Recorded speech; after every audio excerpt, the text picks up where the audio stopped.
귀한 찬양 감사합니다. 할렐루야. 하나님의 크신 사랑과 은혜가 늘 충만하시기를 주님의 이름으로 축원합니다. 11월부터 우리 위드 코로나 단계로 접어듭니다. 위드 코로나라고 해서 우리가 안심하거나 또 그렇게 너무 안일하게 생각해서는 안 될 것입니다.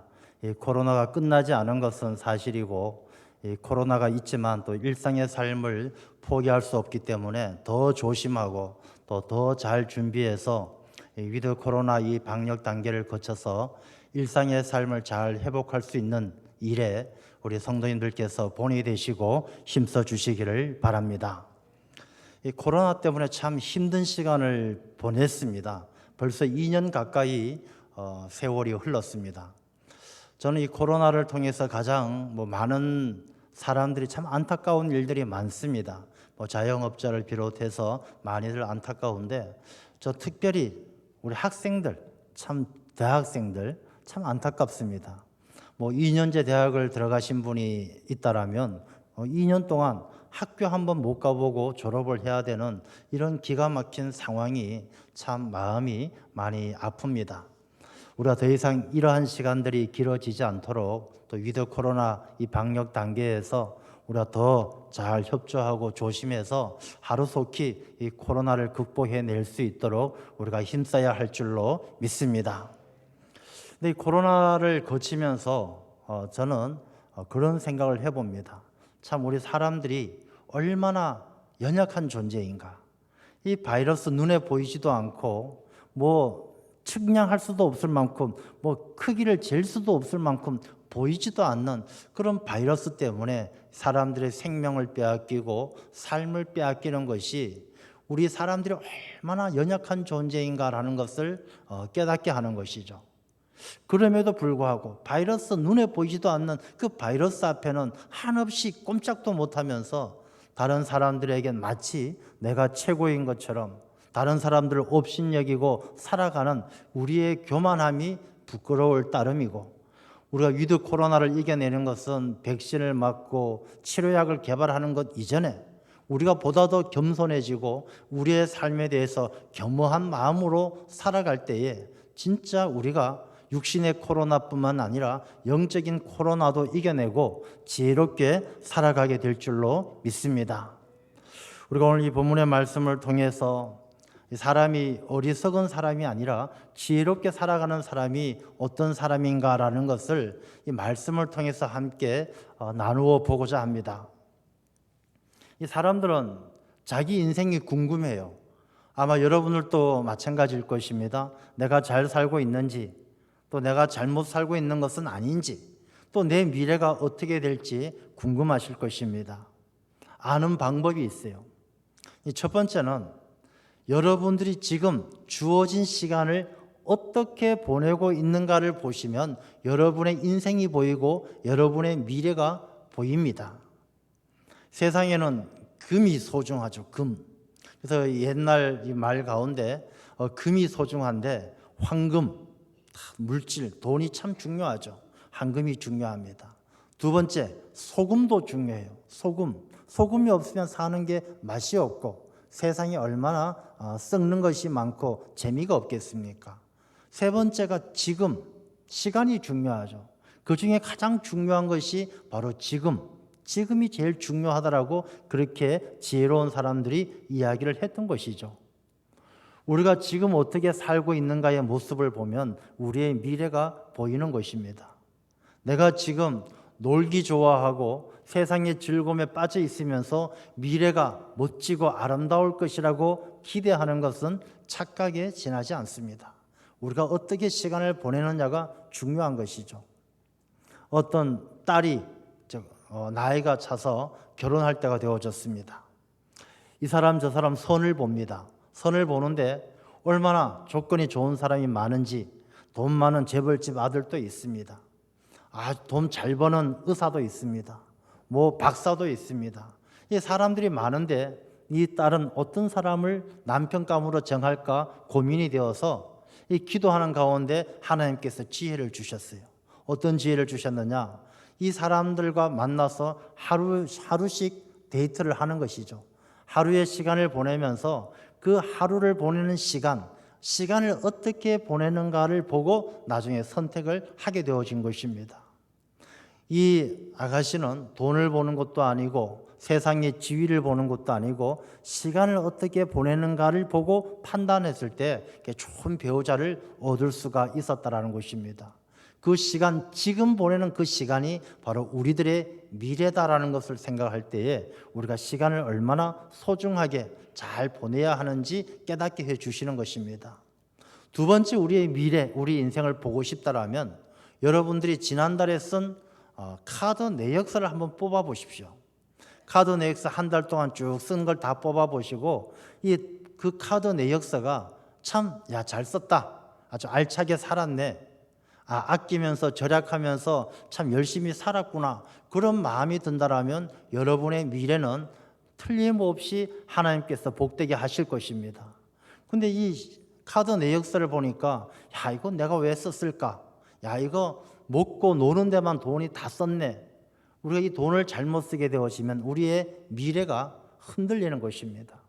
그래서 우리가 자기 인생이 어떤 인생인지, 우리 미래가 어떤 미래인지를 알고자 한다면 내가 지금 어떻게 시간을 보내는가, 지금 내가 돈을 어떻게 쓰고 있는가, 이걸 살펴보면 미래가 보이는 것이죠. 그런데 사람들에게는 참 돈이라는 것이 중요합니다. 어느 시대보다도 현대 사회는 더욱더 그러합니다. 이 현대 사회는 황금 만능주의, 돈이면 다 된다는 생각을 가지고 있습니다. 그러다 보니까 현대 사회에서 일어나는 수많은 사건, 사고, 무슨 게이트, 전부 다 그 중심에는 이 돈의 문제가 결부되어져 있는 것이죠. 우리 사회는 그런 이야기를 합니다. 유전무죄, 무전유죄.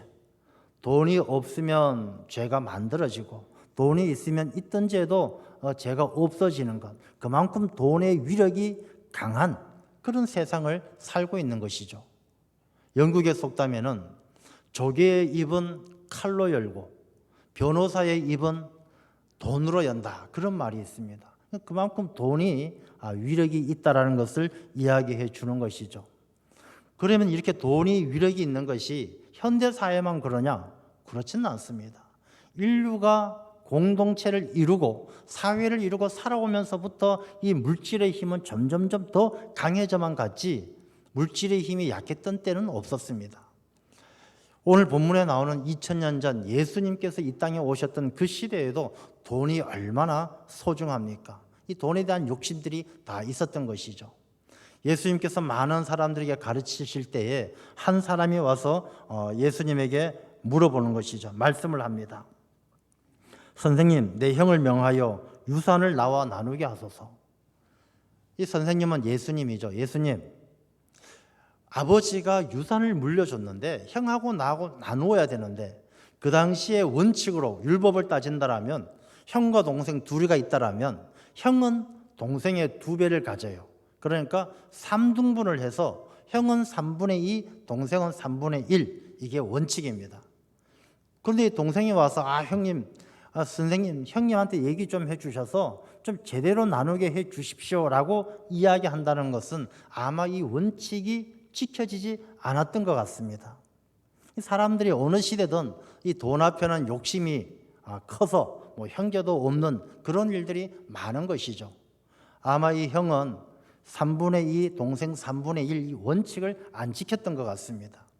우리가 사는 이 시대도 마찬가지로 그런 이야기들 많이 하잖아요. 공정, 정의, 그것이 무너진 사회, 공정하지 않고 정의롭지 않은 사회, 그런 원칙이 깨어진 그 상황을 이 사람이 경험하게 된 것입니다. 그래서 예수님에게 좀 바로잡아 주십시오 라고 부탁을 하게 된 것이죠.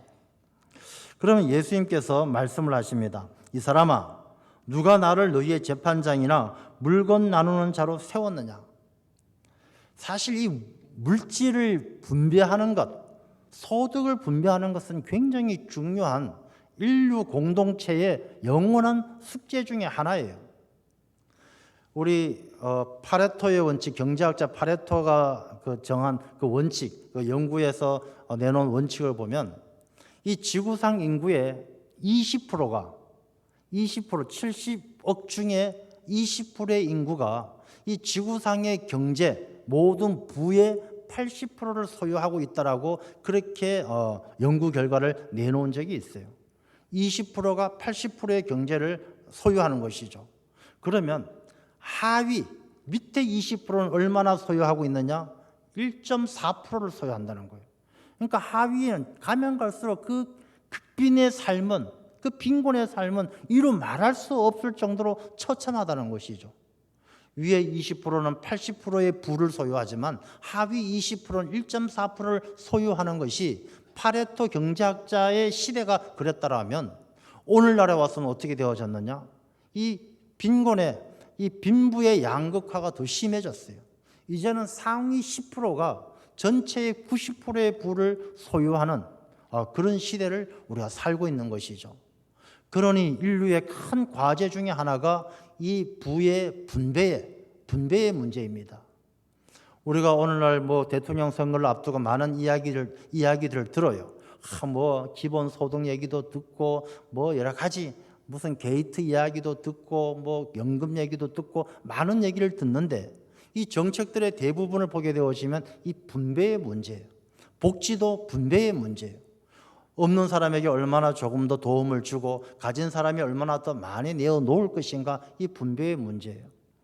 우리 오늘 최현일 구청장님 와 계신데 이 매니페스토라는 것은 공약을 얼마나 잘 실천하느냐라는 것을 시민들이 감시하는 그런 부분인데 그 우수 사례로 아마 제 기억으로는 일자리와 소득 불균형 완화 쪽에 이제 최우수상을 받으신 것으로 아는데 즉 그런 문제가 우리가 감당해야 될 숙제예요.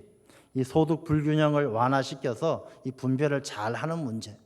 근데 오늘 예수님께서 이 사람이 이렇게 물어올 때에 야 그러면 너 3분의 1 가지고 너 33% 가지고 형 66% 줘라, 가져와라, 내가 나눠주겠다 이렇게 해주시면 좋겠는데 예수님께서는 좀 화를 내셔요. 이 사람아 누가 나를 너희 재판장이나 물건 내가 그거 나눠주러 여기 왔느냐? 예수님께서 화를 내시는 거예요.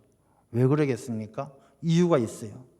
그 나오시는 말씀을 보면 삼가 모든 탐심을 물리치라, 사람의 생명이 그 소유에 넉넉한 데 있지 아니하니라. 예수님께서 화를 내시는 이유가 뭐냐면 그 사람의 마음에 탐심이 가득한 것 때문에 화를 내는 거예요.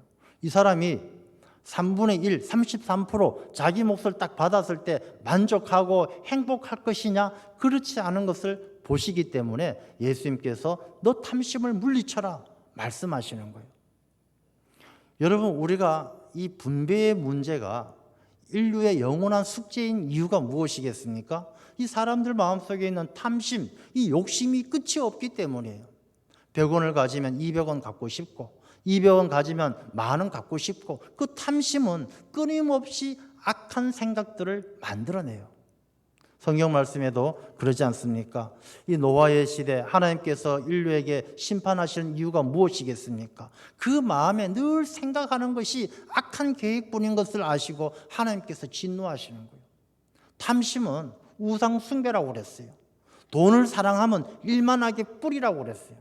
이 돈을 사랑하고 탐심을 가진 사람은 그 악의 뿌리에서 자꾸만 악한 생각이 나오는 거예요. 줘도 끝이 없는 욕심을 가지고 살면서 불평불만이 끝나질 않는 거예요. 이스라엘 백성들이 애굽에서 나왔습니다. 광야 생활을 하면서 하나님께서 그들에게 얼마나 공평하게 하나님께서 은혜를 주십니까? 이스라엘 백성들이 광야에 있을 때 하나님께서 그들이 먹을 것이 없으니까 은혜를 베푸실 때 만나와 메추라기를 주시는데 다 똑같이 하루 먹을 것만 주는 거예요. 대제사장도 서기관도 저 노예도 구분하지 않고 똑같이 하루 먹을 양식만 주셔요. 그리고 그 양식들을 쌓아두면 썩어 없어지게 만들고 안식일 전날만 이틀치를 주시고 늘 똑같은 은혜를 베풀어 주셔요. 그러면 그 모든 이스라엘 백성들 공동체가 다 똑같이 분배해 주셨으니까, 똑같이 은혜를 주셨으니까 행복하고 감사하고 기뻤느냐? 아니란 것입니다. 그 광야 생활에서 똑같이 하나님께서 분배해 주셔도 탐심이 큰 사람, 마음의 욕심이 채워지지 않는 사람은 계속 불평하고 원망하고 하나님께 원망하고 그러다가 불뱀에게 물리기도 하고 하나님의 진노를 받기도 하고 하나님의 심판을 피하지 못했다는 것입니다. 여러분, 진짜 우리가 행복하게 살려면요, 우리의 마음에 있는 탐심을 이기는 것이 먼저이지 내가 이 세상을 살아가면서 얼마만큼 소유하느냐에 달려있는 것이 아니란 것입니다. 그래서 예수님께서 사람의 생명이, 사람이 행복하고 그 사람의 인생이 귀하고 가치 있는 것이 얼마나 많이 소유하느냐에 달려있는 것이 아니다라는 말씀을 하고 계시는 겁니다. 저는 위드 코로나 시대를 맞이하면서 그런 생각을 해봅니다. 두려운 마음이 들어요. 이 코로나를 넘어, 위드 코로나를 넘어 포스트 코로나 시대가 앞으로 찾아올 것인데 진짜 어떻게 살아야 할까? 목회는 어떻게 해야 되고 성도들에게 무엇을 이야기해야 되고 우리나라는, 우리 사회는 어느 쪽으로 가야 될지 두려운 마음이 들어요. 분명히 이전과 이후는 많은 차이가 있을 것입니다. 우리가 이 말씀처럼 우리가 얼마나 많은 것을 소유하느냐가 우리의 삶을 행복하게 해주는 것이 아니에요. 우리의 생명에 넉넉하면요, 탐심을 물리치고, 탐심은 우상 숭배예요. 우상 숭배를 물리치고 세상의 돈이 최고가 아니고 세상의 성공이 최고가 아니고 세상의 즐거움이 최고가 아니고 이 영적 전쟁에서 하나님 앞에 겸허하게 살아가는, 겸손하게 살아가는, 하나님 보시기에 좋은 삶을 회복하는 것이 우리에게 주어진 삶의 과제인데 그 삶을 어떻게 살아낼까 고민되는 것입니다. 예수님께서 이 젊은 사람에게 탐심을 물리치라라고 말씀하시고 그 방법을 가르쳐 주셔요. 한 비유의 말씀을 통해서 가르쳐 주셔요. 이 비유의 말씀은 많이들 알고 계셔요. 어떤 부자가 있는데 풍년이 들었어요. 소출이 많이 생겨가지고 이 소출을 어떻게 할까 고민하다가 그래, 곡간을 헐어버리고 더 크게 짓고 거기다 쌓아두고 이제 내 노후 생활 잘 먹고 잘 살고 인생을 즐기며 살자. 야, 이제는 불행 끝, 행복 시작. 이 부자는 그렇게 생각하는 거예요. 여러분, 이 부자의 삶이 다 우리가 꿈꾸는 삶 아니겠습니까?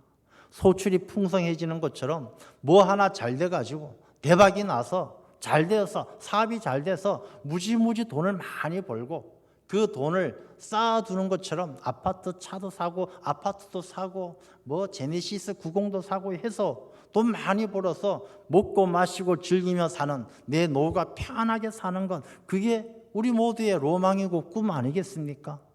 근데 이런 사람을 이야기하는데 오늘 말씀 가운데 그 사람이 그러면 행복하냐? 야, 저 사람은 성공해서 행복하냐?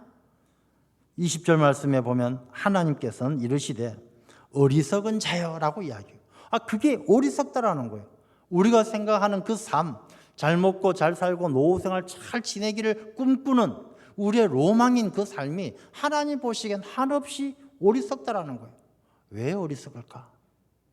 우리가 지금 꿈꾸고 있는 모든 삶이 우리가 포스트 코로나, 위드 코로나, 넘어 포스트 코로나 그 시대가 오면 내가 열심히 일해서 돈 벌어 잘 살아야 되겠지.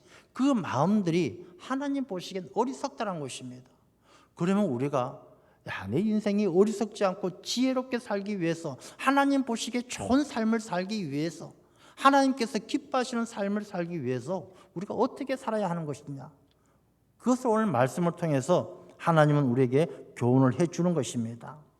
자, 하나님께서 어리석은 자여라고 이야기할 때 왜 어리석을까? 이 부자가 왜 어리석을까? 한번 살펴보겠습니다. 먼저 이 부자는 소출이 풍성하며 심중에 생각하여 이르되 내가 곡식 쌓아둘 것이 없으니 어찌할까? 이 곡식이 자기 것으로 생각하는 거예요. 자기 것.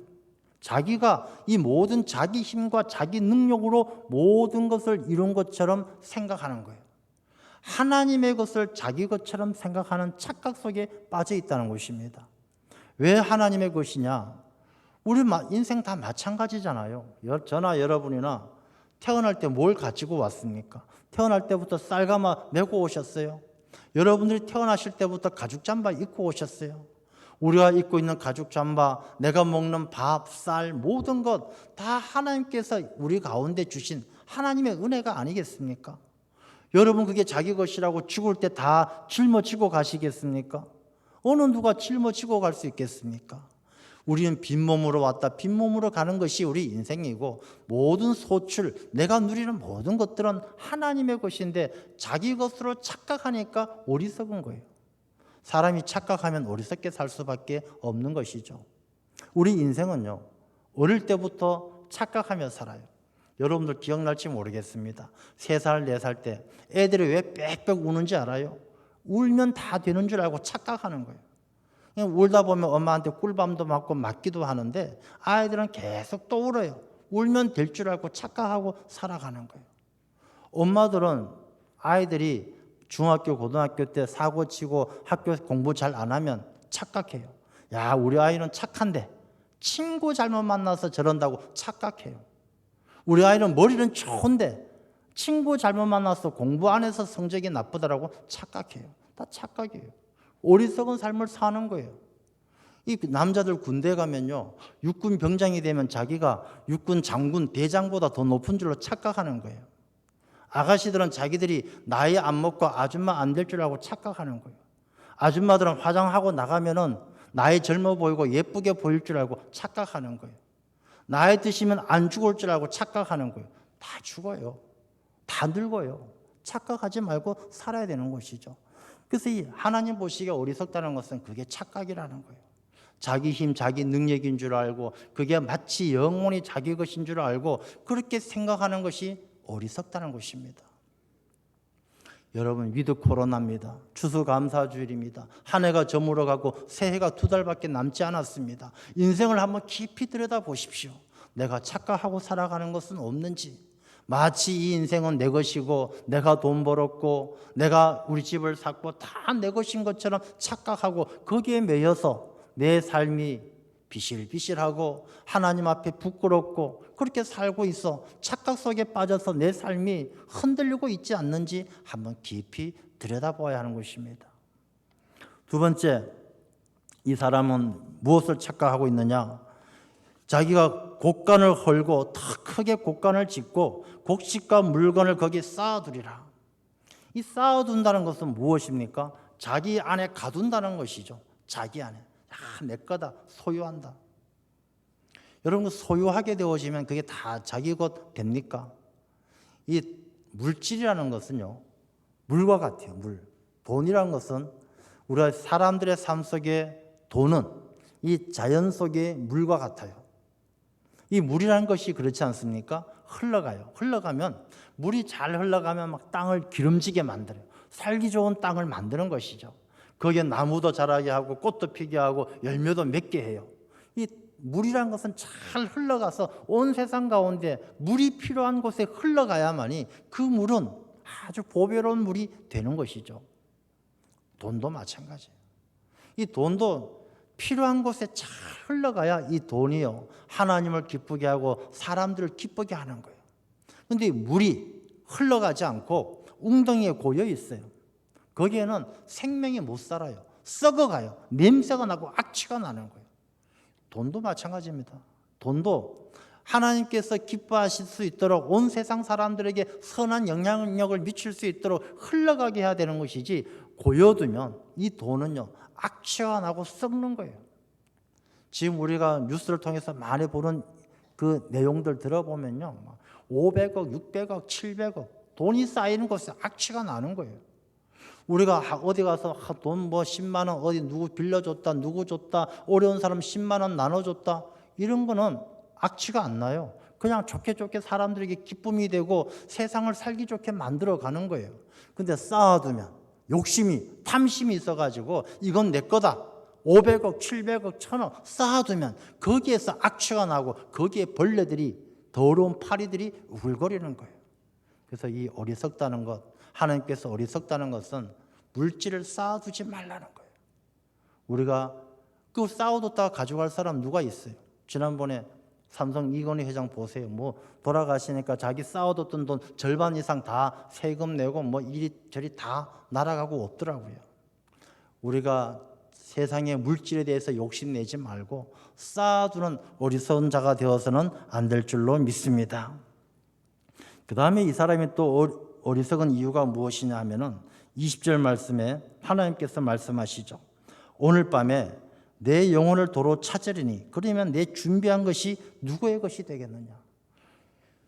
오늘 밤에 내 영혼을 도로 하나님이 찾아가신대요. 죽는데요. 그러면 우리가 가지고 있는 모든 것이 누구 것이 되겠습니까? 누구 것이 될지 몰라도 적어도 내 것은 아니란 것이죠.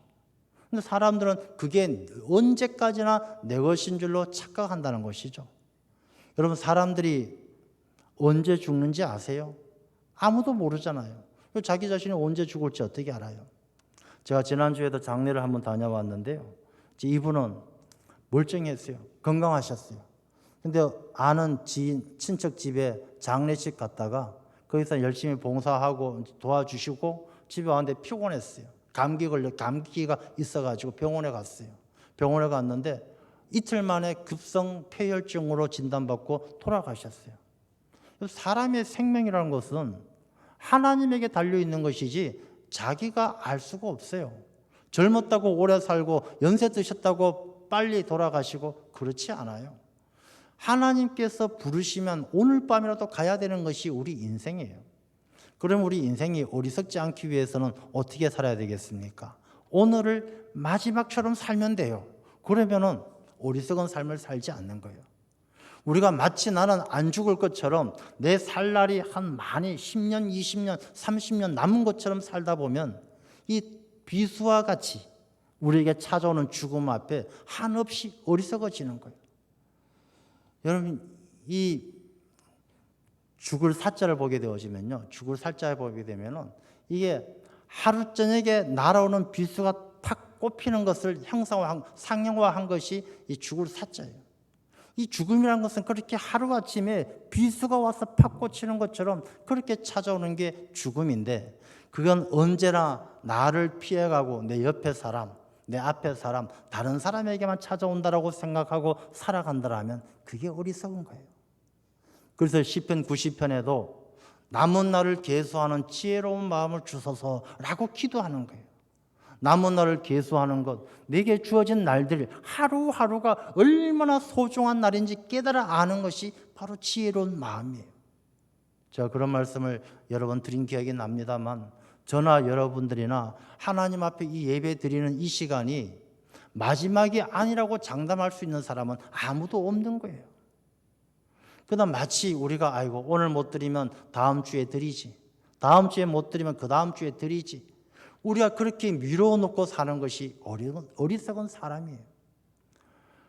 우리가 이 자리에 앉아 있는 것, 가족들을 만나는 것, 친구들을 만나는 것, 하루하루 그 소중한 만남, 소중한 시간들이 오늘이 마지막인 것처럼 살아가는 사람이 지혜로운 사람이고, 그 죽음이 내게 주어진 날들이 많은 것처럼 착각 속에 살아가는 것이 어리석은 사람이다라는 것입니다.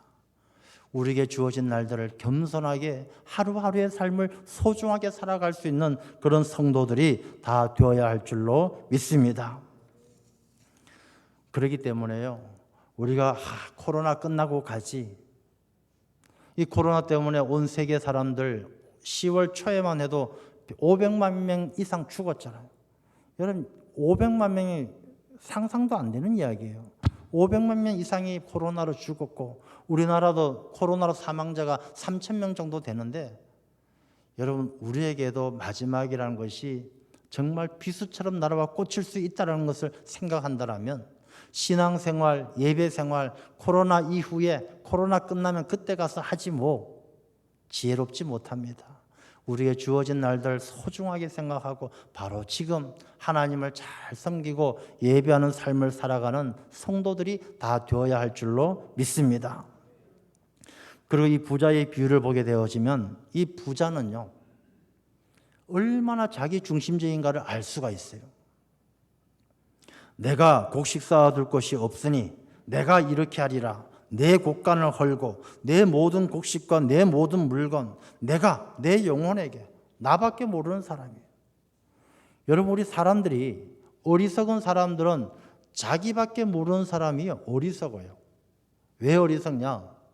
하나님께서는 사람들의 삶을 기본적으로 돕는 관계 속에서 살도록 창조하셨어요.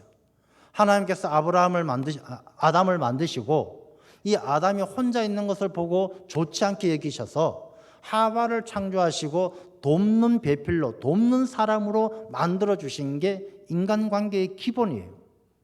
그 사람들이 살아갈 때는 기본적으로 돕는 관계 속에서 행복한 거예요. 아무리 많은 것을 가지고 아무리 많이 소유해도 자기 중심적인 사람은 결코 행복을 몰라요.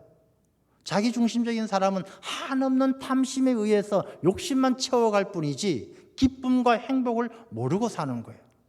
이 부자는 자기 중심적인 사람이에요. 어리석은 사람이에요.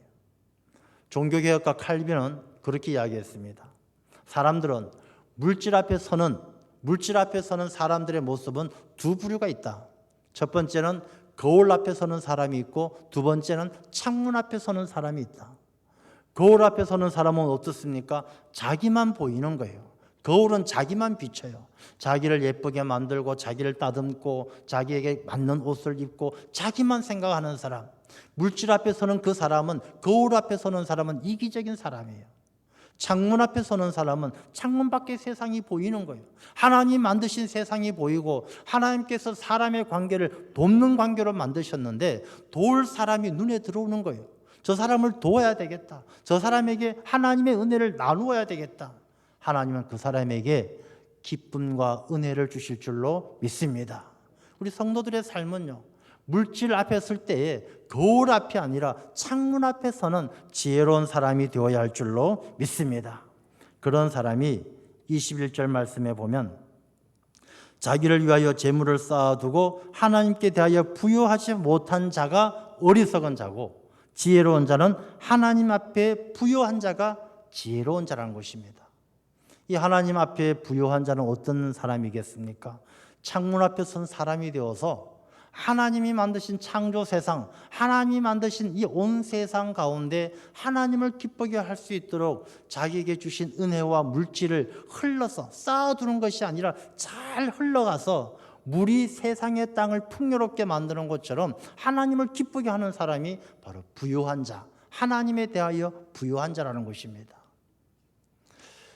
우리가 이 창문 앞에 선 사람이 되어서 하나님을 기쁘게 하는 사람들은 그 보물을 하나님 나라에 쌓아두는 사람과 똑같아요. 그래서 나중에 하나님 앞에 서게 되어질 때 우리는 하나님 앞에 하나님에 대하여 부요한 자예요. 하나님 앞에 두려움 없어요. 하나님께서 야, 너 대단하다. 너 참 하나님 나라 위해서 모든 사람 하나님께서 창조하신 온 세상을 위해서 큰일 냈구나. 칭찬받는 사람이 바로 하나님에 대하여 부요한 자예요. 여러분, 이 세상이 왜 살기 힘들고 어렵습니까? 이 세상에 돈이 없어서요? 먹을 것이 없어서 세상에 굶주립니까? 세상에 많은 먹을 것이 있지만 그것이 필요한 사람에게 전해지지 않기 때문에 이 세상이 고통스러운 거예요. 잘 사는 나라, 돈 많은 나라, 부자들 나라는요, 곡식이 남아 돌아서 저 태평양 바다에 갖다 버릴지언정 필요한 사람들에게 정치적인 이유로 여러 가지 국익을 위해서 나누어지지 않는 그런 이기적인 이 부자 사람같이 자기밖에 모르는 삶 때문에 세상이 어리석은 세상이 되어가는 것입니다. 우리 모든 성도님들은 이 어려운 시대를 살아가면서 자기만 생각하는 자기중심적인 삶이 아니라 하나님 앞에 부요한 자가 되어서 하나님의 뜻이 어디 있는지, 내가 오늘 밤이라도 하나님께서 부르시면 가야 될 사람처럼 오늘 하루도 겸손하게 하나님 앞에 부끄럽지 않게 살아가는 삶을 통하여 하나님을 기쁘게 하는 성도님들 다 되시기를 주님의 이름으로 축원합니다. 기도하겠습니다.